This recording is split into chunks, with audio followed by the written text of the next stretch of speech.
आज जो मेरे साथी मंत्री बिल लेकर आए हैं उसके समर्थन में मैं खड़ा हुआ। माननीय अध्यक्ष जी, मैं सुबह से जो चर्चा चल रही है 12 बजे से। ओके एक मिनट चेक कराता हूँ। हाँ एक सेकंड चेक कराता हूँ। एक सेकंड में करा रहे हैं, चेक करा रहे हैं। माननीय अध्यक्ष जी, 2 मिनट लगता है कभी। सुबह से जो चर्चा चल रही है उसको मैंने बारीकी से सुना है। मुझे लगता है या तो निर्दोष भाव से या तो राजनीतिक कारणों से ढेर सारी भ्रांतियां कई सदस्यों के मन में भी है और कई सारी भ्रांतियां सदन के माध्यम से, आपके माध्यम से पूरे देश भर में फैलाने का प्रयास भी हो रहा है। बिल पर चर्चा का जवाब तो माननीय रिज्जू साहब देंगे। मैं कुछ बातें यहां रखी है, इसको मेरी समझ के हिसाब से क्लैरिफाई करने का जरूर प्रयास करूंगा। ये वक्त एक अरबी शब्द है। वक्त का इतिहास मान्यवर कुछ हदीसों से जुड़ा हुआ मिलता है और आजकल जिस अर्थ में वक्त शब्द का प्रयोग किया जाता है, इसका मतलब है अल्लाह के नाम पर संपत्ति का दान, पवित्र धार्मिक उद्देश्यों के लिए संपत्ति का दान। मान्यवर वक्त का समकालीन अर्थ, अभी जो अर्थ हम समझ रहे हैं, वो इस्लाम के दूसरे खलीफा श्री उमर के समय में अस्तित्व में आया। एक प्रकार से इसकी आज की भाषा में व्याख्या करें तो वक्त एक प्रकार का चैरिटेबल एंडोनमेंट है और जहां एक व्यक्ति संपत्ति, भूमि या मूल्यवान संपत्ति धार्मिक या सामाजिक भलाई के लिए दान करता है बिना उसको वापस लेने के उद्देश्य से, वहां वक्फ की रचना करती। इसमें दान देता है, वो शब्द का बड़ा महत्व है। दान उस चीज का ही कर्ज किया जा सकता है जो हमारा है। सरकारी संपत्ति का दान मैं नहीं कर सकता मान्यवर, किसी और की संपत्ति का दान मैं नहीं कर सकता। दान उसी चीज का किया जाता है जो हमारा है। मान्यवर, इसी विषय पर ये सारा जो बहस चल रहा है। भारत का जहां तक सवाल है, दिल्ली में सल्तनत काल के प्रारंभ में मुइज़्ज़ुद्दीन घोरी के समय पर पहली बार वक्फ अस्तित्व में आया। अंग्रेजों के जमाने में 1863 के धार्मिक दान अधिनियम से चलता था। बाद में चैरिटेबल प्रॉपर्टीज एक्ट 1890 से चला। उसके बाद 1913 में मुसलमान वक्फ वैलिडेटिंग एक्ट अस्तित्व में आया। तब तक ये सारी प्रक्रियाएं चैरिटेबल एक्ट के तहत चलती थी। मान्यवर, आजादी के बाद वही एक्ट को 1954 में वक्फ के केंद्रीकरण के लिए बदला गया। 95 में वक्फ न्याय अधिकरण और वक्फ बोर्डों की स्थापना की। अब ध्यान से सुनिएगा मान्यवर, वक्फ परिषद और वक्फ बोर्ड ये 1995 से आए। ये पूरा झगड़ा जो चल रहा है, आपने नॉन हिंदू को रख दिया और नॉन मुस्लिम को रख दिया, गैर मुस्लिम को रखा। वो झगड़ा वक्फ में दखल करने का है। पहले तो वक्फ में कोई गैर इस्लामिक सदस्य आएगा ही नहीं, ये स्पष्टता समझ लीजिए। ना मुतवल्ली गैर इस्लामिक होगा, ना वाकिफ गैर इस्लामिक होगा। मान्यवर, वहां कोई प्रोविजन नहीं है। जो धार्मिक संस्थाओं का संचालन करते हैं उसमें कोई गैर मुस्लिम व्यक्ति रखने का प्रावधान किया भी नहीं है, हम करना भी नहीं चाहते हैं मान्यवर। इसलिए जो बड़े बड़े भाषण करते हैं कि समानता का अधिकार चला गया, दो धर्मों के बीच में समानता नहीं रही, मुसलमानों के धार्मिक अधिकारों के बीच में दखल खड़ी हो जाएगी, कुछ नहीं होने वाला मान्यवर। इस दृष्टि से देखें तो 1995 तक वक्फ की काउंसिल और वक्फ बोर्ड था ही नहीं, वो तो 95 से आया। और मान्यवर, ये जो भ्रम खड़ा किया जाता है कि ये एक मुस्लिम भाइयों के धार्मिक क्रियाकलापों के अंदर, उनके दान की हुई संपत्ति के अंदर दखल करने का है, ये बहुत बड़ी भ्रांति फैलाकर माइनॉरिटी को डराकर अपनी वोट बैंक खड़ी करने के लिए किया जा रहा है मान्यवर। कहां पर गैर मुस्लिम सदस्य रखे जाएंगे? परिषद में और वक्फ बोर्ड में। उसका काम क्या है? उनका काम धार्मिक क्रियाकलापों को कुछ चलाने का नहीं है। वो शुद्ध रूप से वक्फ का जो कानून, दान के लिए किसी ने दी हुई संपत्ति, उसका एडमिनिस्ट्रेशन अच्छे से चल रहा है नहीं चल रहा है, कानून के हिसाब से चल रहा है नहीं चल रहा है, या तो दान जिस चीज के लिए दिया गया, इस्लाम धर्म के लिए दिया गया, गरीबों के भोजन के लिए दिया गया, गरीबों के उद्धार के लिए, वो उद्देश्य के लिए इसका उपयोग हो रहा है नहीं हो रहा है, इसका नियमन करने का काम है मान्यवर। अब मैं इसको मान्यवर बाकी सारे धर्मों के साथ कंपैरिजन करते हैं और कहते हैं दखल किया है। मैं उसको स्पष्ट करना चाहता हूं। मान्यवर, वक्फ जो है वो हमारे यहां ट्रस्ट एक्ट है, इसमें ट्रस्ट है। तो ट्रस्ट के अंदर जो ट्रस्ट को बनाते हैं वो ट्रस्टी होते हैं और एक मैनेजिंग ट्रस्टी होते हैं। वक्फ में वाकिफ होता है, वक्फ होता है और मुतवल्ली होता है। ये सारे इस्लाम के अनुयायी हैं। अरे भाई, आप कह रहे हो, हम तो कह रहे हैं क्योंकि इसका वक्फ शब्द ही इस्लाम से आया है, इसलिए हम कह रहे हैं कि वक्फ वो ही कर सकता है जो इस्लाम का अनुयायी हो। अब आप उसका विरोध कर रहे हो, तो आप तो वक्फ में भी नॉन इस्लामिक आदमी चाहते हो। मान्यवर, क्या कह रहे हैं? हम इसलिए कह रहे हैं कि वक्फ वो ही कर सकता है जो प्रैक्टिसिंग इस्लाम को प्रैक्टिस करता होगा, क्योंकि मान्यवर इसकी उत्पत्ति ही इस्लाम के सिद्धांतों से हुई। अब मान्यवर, चाहे वक्फ धार्मिक हुआ, वक्फ बोर्ड नहीं हुआ, वक्फ परिषद भी नहीं हुई। अरे सुनो भाई, मान्यवर, ट्रस्ट के अंदर ट्रस्टी जो होते हैं, जो चर्च होगा तो क्रिश्चियन होंगे, पारसी भी होंगे, पारसी के लिए वो ट्रस्ट होगा, तो हिंदू होगा तो हिंदू के लिए। अब चैरिटी कमिश्नर हम कहेंगे कि भाई मुस्लिम क्यों आया? मुझे बताओ, चैरिटी कमिश्नर एक्ट में मुसलमान चैरिटी कमिश्नर बन सकता है या नहीं बन सकता है?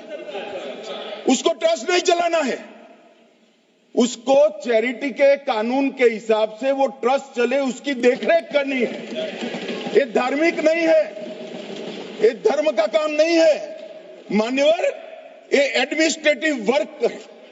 और इसलिए तो फिर चैरिटी कमिश्नर हिंदू होगा तो वो क्रिश्चियनों के ट्रस्ट का कैसे देखरेख करेगा? चैरिटी कमिश्नर क्रिश्चियन होगा तो जैनियों के और हिंदुओं के ट्रस्ट का कैसे देखरेख करेगा? अब बताओ कि सारे ट्रस्ट के चैरिटी कमिश्नर अलग अलग बन, देश तोड़ दोगे आप लोग, तोड़ दोगे। हमने साहब, मैं अभी भी आपके माध्यम से, इस सदन के माध्यम से देश भर के मुसलमान भाइयों बहनों को कहना चाहता हूं, आपके वक्फ में एक भी नॉन मुस्लिम नहीं आएगा। ये एक्ट में ऐसा कोई प्रावधान नहीं। मगर जो वक्फ बोर्ड है और वक्फ परिषद है, उसका काम क्या है? वक्फ की संपत्तियां मान्यवर बेच खाने वाले लोगों को पकड़कर इसके बाहर निकालने का। वक्फ के नाम पर औने पौने दाम में संपत्तियों को 100 साल तक किराए पे देने वाले लोगों को पकड़ना है। वक्फ का जो पैसा होता है, इनकम जो गिरती जा रही है, जिसके माध्यम से माइनॉरिटी का विकास करना है, माइनॉरिटी को आगे बढ़ाना है, इस्लाम धर्म की सारी धार्मिक संस्थाओं को पुख्ता करना है। ये पैसा जो चोरी होता है ना, उसको पकड़ने का काम वक्फ बोर्ड वक्फ परिषद करे। और मान्यवर वो चाहते हैं कि इनके राज में जो मिलीभगत चली वो चलती रहे। ये नहीं चलेगी, ये नहीं चलेगी। और मान्यवर मैं आज आपको बताना चाहता हूं क्या स्थिति हुई है। मान्यवर सबने कहा, रिपीटेशन भी होगा, परंतु मैं कहना चाहता हूं मान्यवर कि वक्फ के 2013 में जो अमेंडमेंट्स आए, अब बिल किरण भाई का है, मगर मैं कह सकता हूं कि वक्फ का 2013 का अमेंडमेंट न किया होता तो ये बिल लाने की शायद जरूरत न पड़ती। सब कुछ अच्छा चलता था। 14 में चुनाव आने वाला था, 13 में रातों रात तुष्टीकरण करने के लिए वक्फ कानून को एक्सट्रीम बना दिया गया। और मान्यवर इसके कारण क्या हुआ? इसके कारण दिल्ली लुटियन की 123 वीवीआईपी संपत्ति कांग्रेस सरकार ने जब चुनाव मुहाने पर थे, 25 दिन दूर था, वक्फ को देने का काम कर दिया। दिल्ली वक्फ बोर्ड ने उत्तरी रेलवे की भूमि वक्फ के नाम घोषित कर दी। हिमाचल में वक्फ की संपत्ति बताकर उस पर अवैध मस्जिद बनाने का काम किया। 250 हेक्टेयर क्षेत्रफल वाले 12 गांव पर वक्फ का स्वामित्व हो गया तब तमिलनाडु में।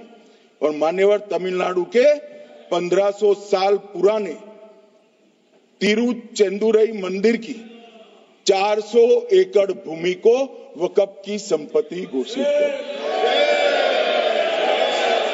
ये जब मंदिर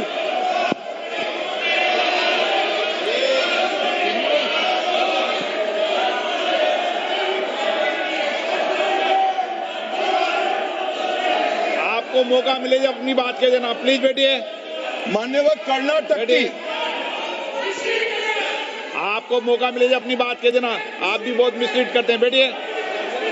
गृह मंत्री जी। मान्यवर कर्नाटक की मणिपट्टी समिति का रिपोर्ट में पढ़ रहा हूं, इसमें मेरा कुछ नहीं है, खड़े मत हो जाना। ये मणिपट्टी समिति का रिपोर्ट है। 29,000 एकड़ भूमि वक्फ की बिजनेस के उपयोग के लिए किराए पर दे दी।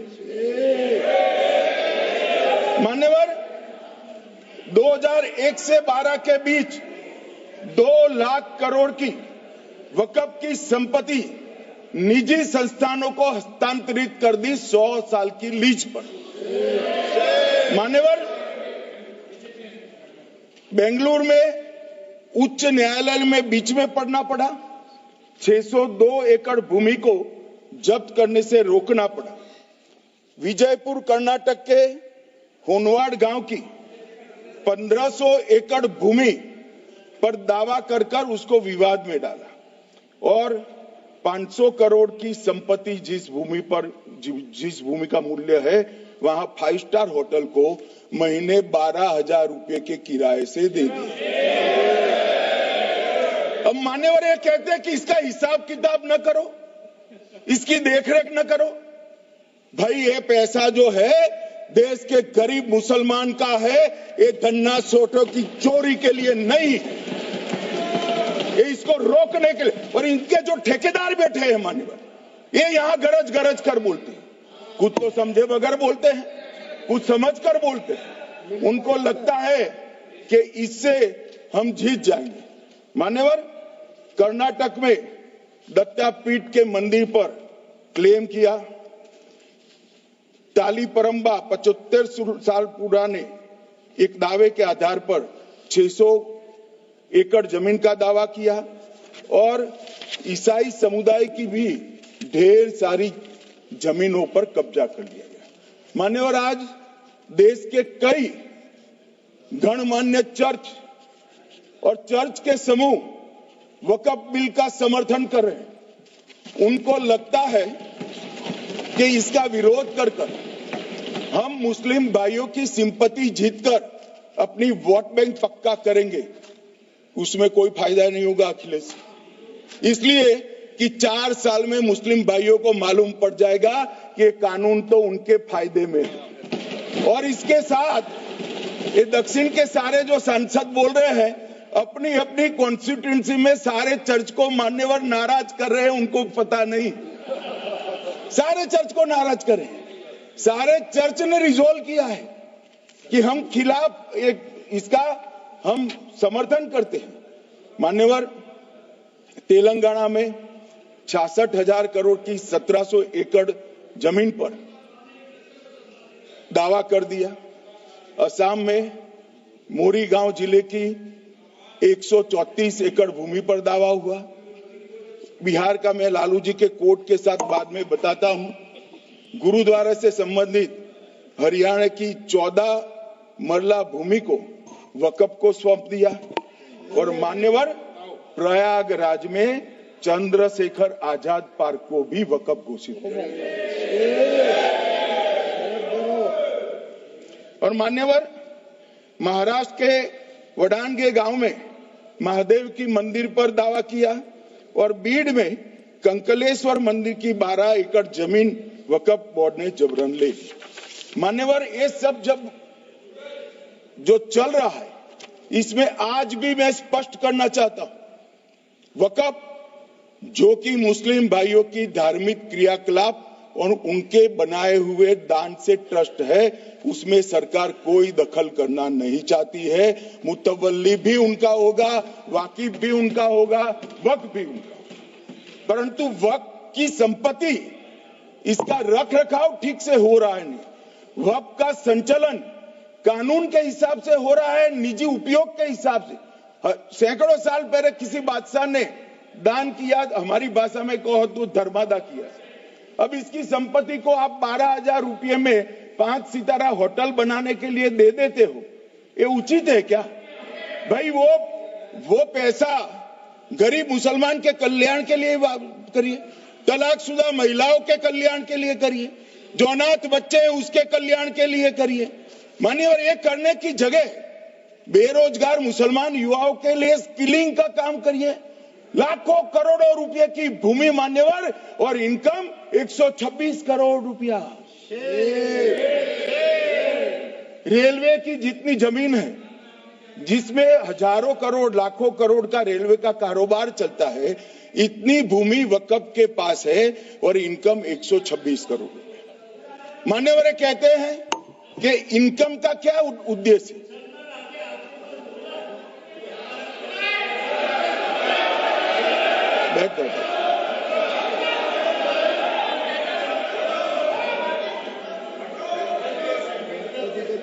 मान्यवर, मैं दादा की टेंशन समझ रहा हूं, ये बंगाल के मुसलमान भी सुन रहे हैं, तो उनको टेंशन होना स्वाभाविक है।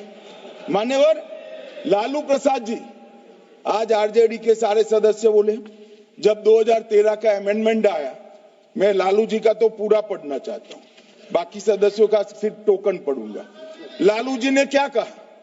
मैडम, सरकार जो यह संशोधन विधेयक पेश किया है, सरकार की पहल का हम स्वागत करते हैं। शाहनवाज हुसैन जी और अन्य माननीय सदस्यों ने अपनी बातों को यहां रखा, मैं उसका समर्थन करता हूं। आप देखिए, सारी जमीनें हड़प ली गई है, चाहे सरकारी हो या गैर सरकारी। वक्फ बोर्ड में जो काम करने वाले लोग हैं उनके द्वारा सारी प्राइम लैंड को बेच दिया गया है। पटना में ही डाक बंगले की जितनी प्रॉपर्टी थी सब पर अपार्टमेंट बन गए। इस तरह की काफी लूट खसोट हुई है। हम संशोधन विधेयक तो आपको अंत में लाए हैं, समर्थन करते हैं, लेकिन मैं चाहता हूं कि भविष्य में आप कड़ा कानून लाइए और ये जो चोरी करने वाले लोग हो उनको जेल की सलाखों के पीछे।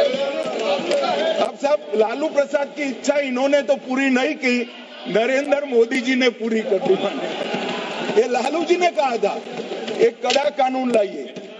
मान्यवर शरीफुद्दीन शरीफ उन्होंने कहा मंत्री जी समझते हैं कि शायद इससे मुसलमानों का वोट मिल जाएगा, लिहाजा मुसलमान लोगों ने भी खुद ही तबाही मचाई है, इसलिए मैं गुजारिश करूंगा कि इसके लिए आप सख्त कानून बनाइए, उनके हाथों में हथकड़ियां पहनाइए और जो उनके कब्जे किए हैं वो जमीनों बेचकर गरीब और तलाकशुदा मुस्लिम बहनों का कल्याण करिए। इसके बाद श्री हमीदुल्लाह सैयद लक्षद्वीप से थे, उनका भी इसी टोन का भाषण है।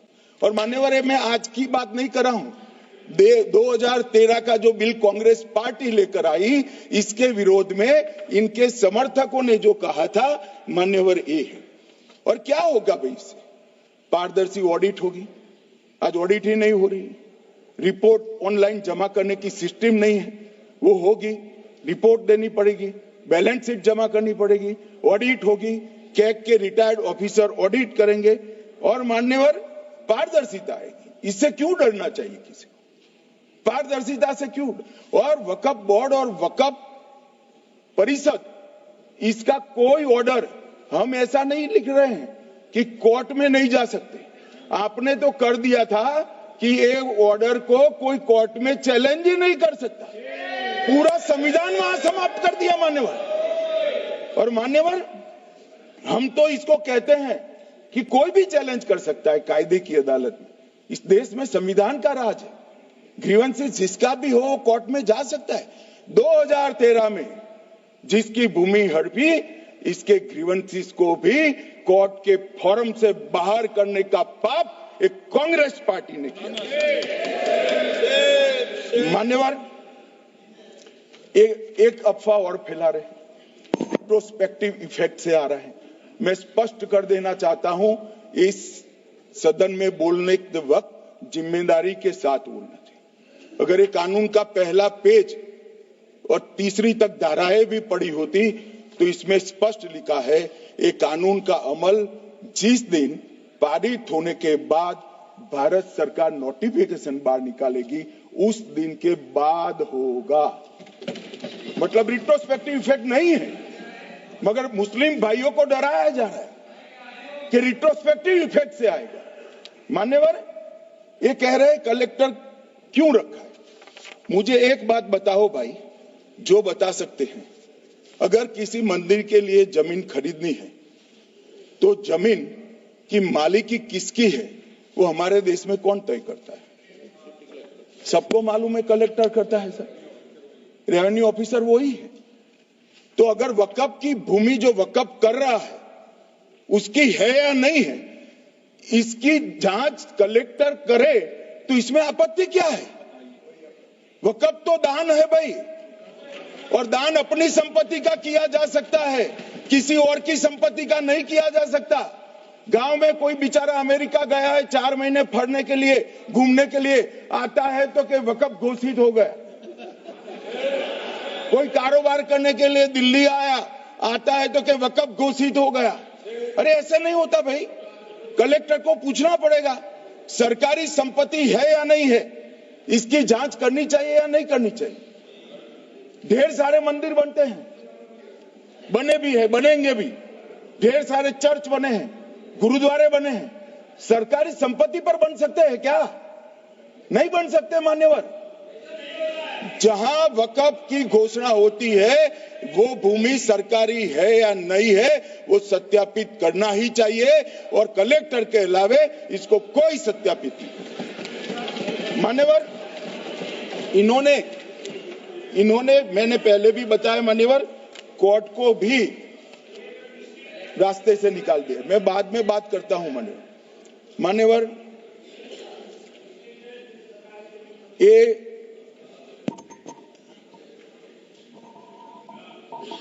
मान्यवर एक उपयोग के आधार पर वक्त की समाप्त। मान्यवर ये कह रहे हैं कि सैकड़ों सालों से वहां प्रैक्टिस है। अब वो तो वक्फ रजिस्टर हो गया, आपने घोषित कर दिया, वक्फ में रजिस्टर भी हो गए, अब इसका सवाल नहीं है। मगर सैकड़ों साल की प्रैक्टिस, मुगलों के समय की प्रैक्टिस आज घोषित की जा सकती है क्या?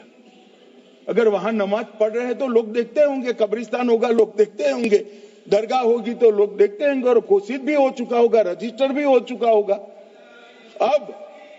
अब अगर आप वक्फ घोषित करना है तो उसको ऐसे नहीं कर सकते मान्यवर, अधिकृत करना चाहिए। मान्यवर,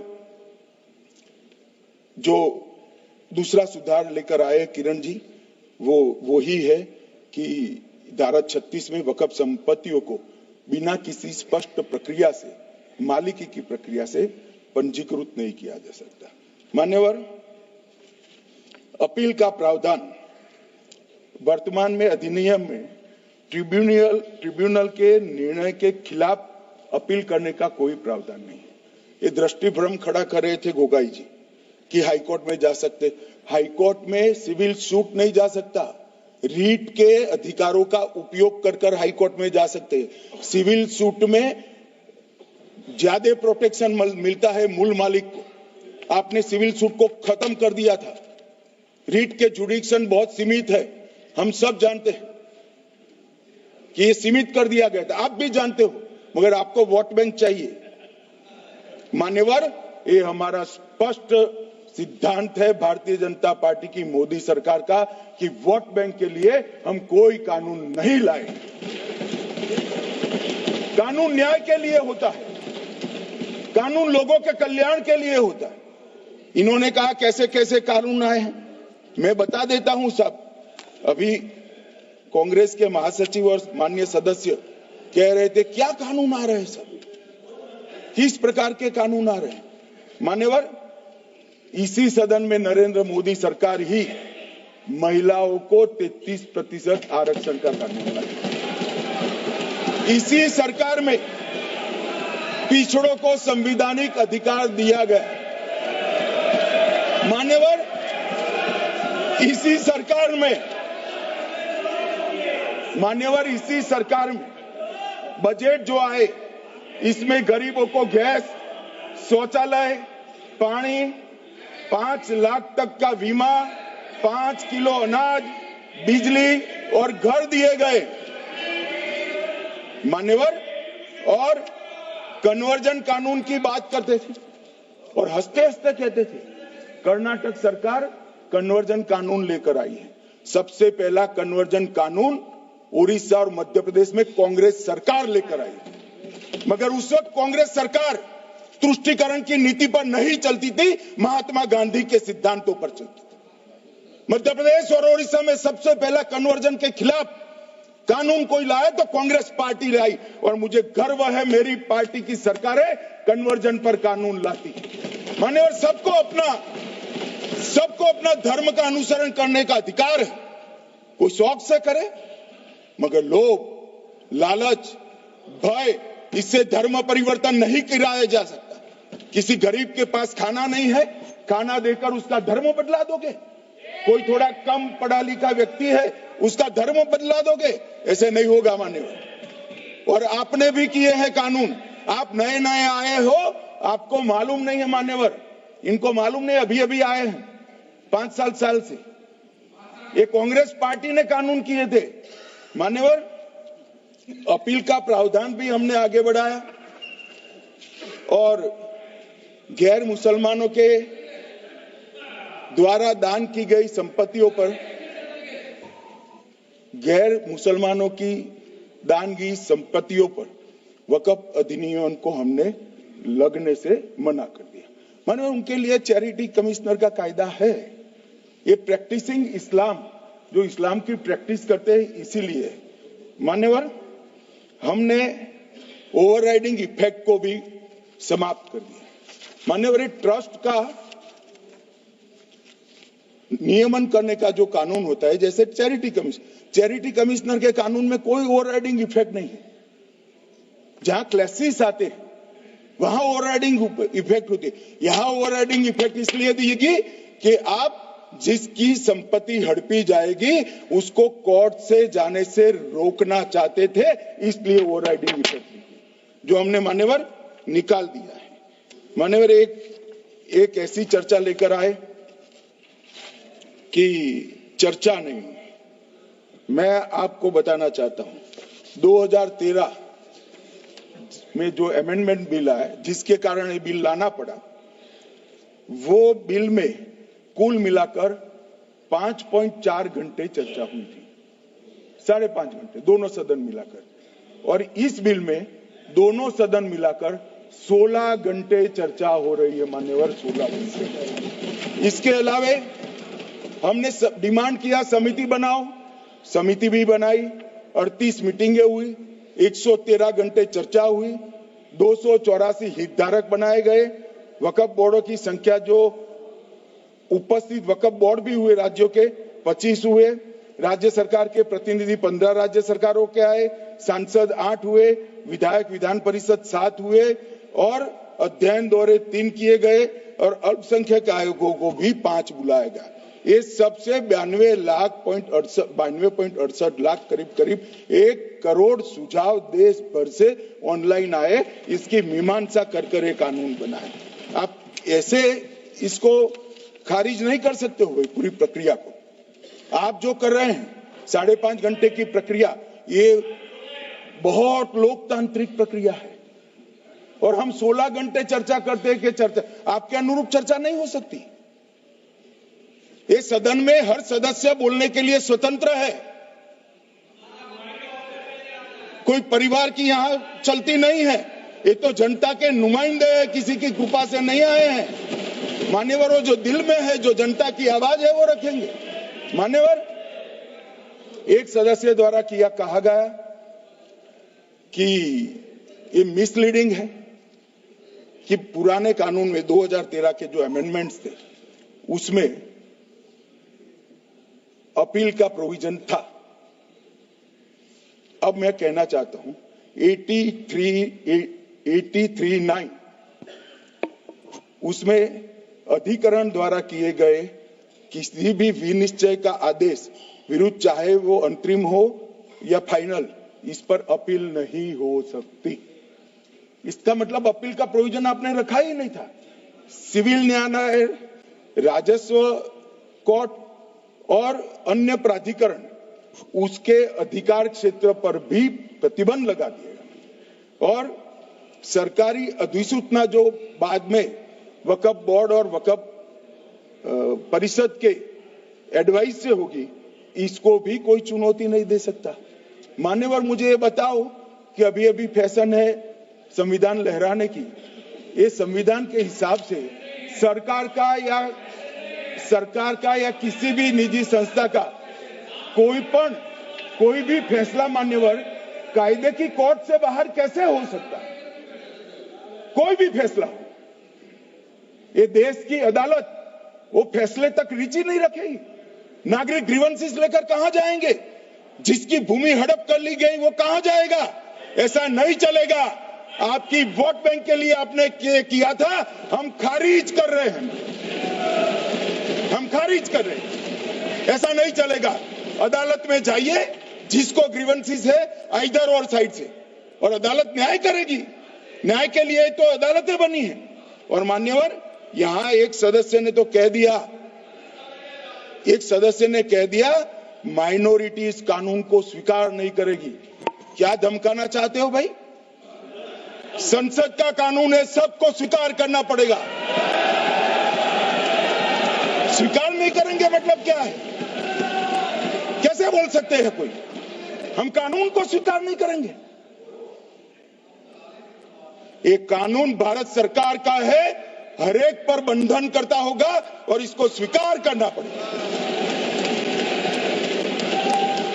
मान्यवर, ये हमने तो खैर वक्फ को छेड़खानी नहीं की।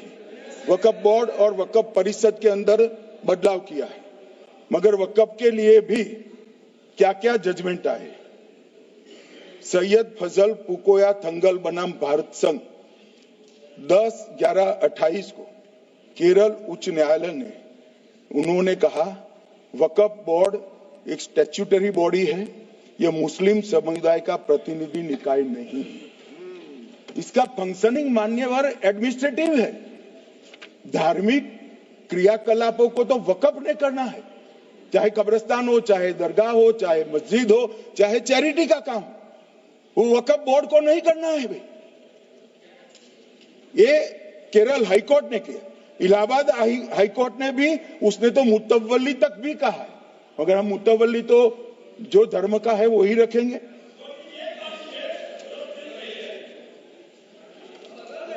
मान्यवर, इन्होंने कहा एक मुतवल्ली के कर्तव्य विशुद्ध रूप से धर्म निरपेक्ष कैरेक्टर है, मगर हम मुतवल्ली को छू नहीं रहे। मान्यवर ये कह रहे थे कि मान्यवर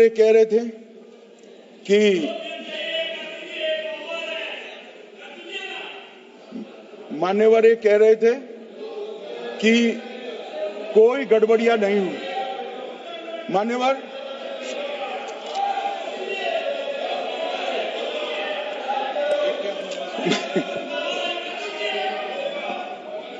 मान्यवर 2013 में अन्यायी कानून आया।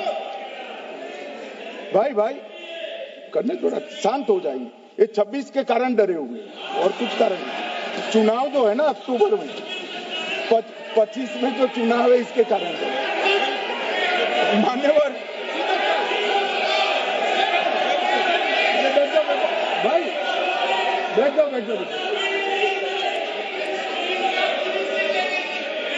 मान्यवर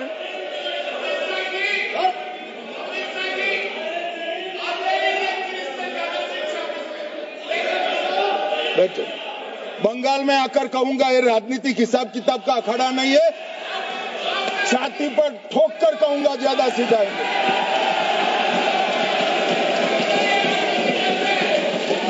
मान्यवर 2013 के, अरे बैठ जाओ वकील साहब बैठ जाइए। मान्यवर 2013 में वो भी रिपीट होने वाले हैं। मान्यवर 2013 में बैठ जाओ। मान्यवर 1913 से लेकर 2013 तक 1913 से 2013 तक वक्फ बोर्ड का कुल एकड़ में भूमि सब वक्फ का मिलाकर 18 लाख एकड़ था। मेरी विनंती है सभी सदस्य इसको ध्यान से सुनिए। 1913 से 2013 तक 18 लाख एकड़ और 13 से 25 तक एक कानून बनने का परिणाम क्या आया, और नई 21 लाख एकड़ भूमि बढ़ गई। अब मान्यवर 39 लाख एकड़ जो भूमि है उसमें 21 लाख एकड़ 13 के बाद। अब ये कह रहे हैं कि इसका दुरुपयोग नहीं हो रहा है मान्यवर। और लीज पर दी गई संपत्तियां 20,000 थी और 25 में रिकॉर्ड के हिसाब से, हो सकता है गलत भी हो सकता है, रिकॉर्ड्स के हिसाब से शून्य हो गई। तो मान्यवर संपत्तियां कहां गई? मान्यवर बेच दी गई। किसकी संपत्ति से, किसकी परमिशन से बेचा? मान्यवर मैंने पहले ही कह दिया कि केरल और देश भर के Catholic bishop council, Catholic bishop conference of India, Catholic Congress Kerala, भारतीय कैथोलिक धर्मगुरुओं की महासभा, केरल चर्चों की संयुक्त परिषद, कैथोलिक कांग्रेस केरला, ये सब ने इस बिल का समर्थन करा है और कहा है अन्यायी 2013 का सुधार। हम अकेले नहीं कह रहे मान्यवर। और मान्यवर, इसी एक्ट में हमने एक बात कही कि जो योगदान था वक्फ बोर्ड का वो 7% से घटाकर 5% कर दिया। मान्यवर, अब ये जो कह रहे हैं ये मुसलमान भाइयों के हित में कह रहे हैं जिसका विरोध कर रहे हैं या अहित में? अगर 7 से 5% हमने कम किया तो ये कहां जाएगा? वो वक्फ में रहेगा। वक्फ बोर्ड का कम किया है। जो मस्जिद चल रही है उसको हमने 2% बढ़ाया है। ये उल्टा समझ रहे हैं मान्यवर। ये बिल जमीनों की सुरक्षा प्रदान करेगी मान्यवर। किसी की जमीन अब घोषणा मात्र से वक्फ नहीं बनेगी, उसको प्रोटेक्शन मान्यवर। पुरातत्व विभाग और एएसआई की जमीन को हम सुरक्षा देंगे। आदिवासी भाइयों की शेड्यूल 5 और शेड्यूल 6 की जो जमीन है वो सुरक्षित हो जाएगी। निजी संपत्ति जो आम नागरिकों की है वो भी सुरक्षित हो जाएगी। और वक्फ करने के लिए स्वामित्व को दान तो साहब अपनी संपत्ति का ही कर सकते हैं, गांव की संपत्ति का दान नहीं कर सकते। तो वक्फ निजी संपत्ति से ही स्वामित्व के बगैर नहीं हो पाएगा। इसमें पारदर्शिता लाने के लिए सूचना की प्रक्रिया को दाखिल किया गया है। वक्फ बोर्ड की वक्फ की जो संपत्ति घोषित करने की अधिकार थे उसको समाप्त कर दिए। कलेक्टर से सर्टिफाइड कराना पड़ेगा और नए वक्फ पारदर्शी तरीके से पंजीकृत भी करने पड़ेंगे। रजिस्ट्रेशन के बगैर कोई संस्था नहीं चल सकती। और मुस्लिम ट्रस्ट अब तक के जो है उसको हमने इस जो माफ करना, कई सारे ऐसे मुसलमान भाई हैं जो वक्फ के कानून को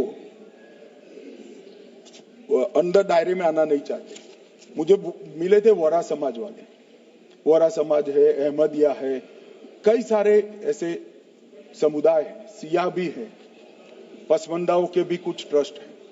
वो सभी को मैं एक आनंद का समाचार देना चाहता हूं, अब मुसलमान भी ट्रस्ट एक्ट के अंदर अपना ट्रस्ट रजिस्टर करा सकता है।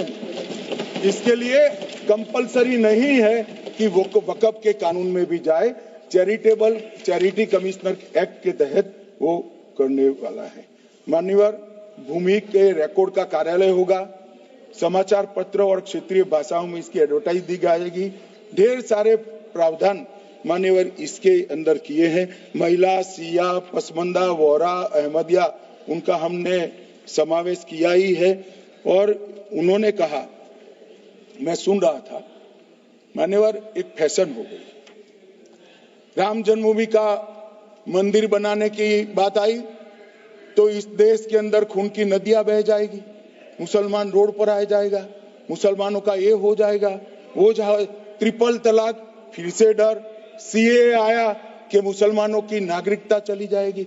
जिन जिन ने भाषण किया है, एक मुसलमान की नागरिकता गई है तो बता दो। मुसलमान भी जानता है। और मैं तो आपके माध्यम से देश के मुसलमानों को अपील करना चाहता हूं मान्यवर, मैंने बहुत झेला है। ये कहते थे कि सीए कानून मुसलमानों की नागरिकता लेने 2 साल हो गए, एक भी मुसलमान की नागरिकता गई है तो सदन के पटल पर रखी। कितना झूठ फैलाया इन्होंने। मान्यवर, धारा 370 हटाई, ये कह रहे थे मुसलमानों का ये हो जाएगा, वो हो जाएगा। फिर से उमर अब्दुल्ला जीत कर आज शासन कर रहे हैं। आतंकवाद समाप्त हो गया, विकास शुरू हो गया, पर्यटन बढ़ गया। मान्यवर, एक कांग्रेस पार्टी और उसके साथियों ने मुसलमान भाइयों को डरा डरा कर अपनी वोट बैंक खड़ी करने का काम किया। हम नहीं डरा रहे मुसलमानों को, आप डरा रहे हो भाई। आप कह रहे हो ये हो जाएगा। मैं कहता हूं इस देश के नागरिक को किसी भी धर्म का हो कोई आंच नहीं आएगी मान्यवर। ये नरेंद्र मोदी सरकार का सरकार मान्यवर।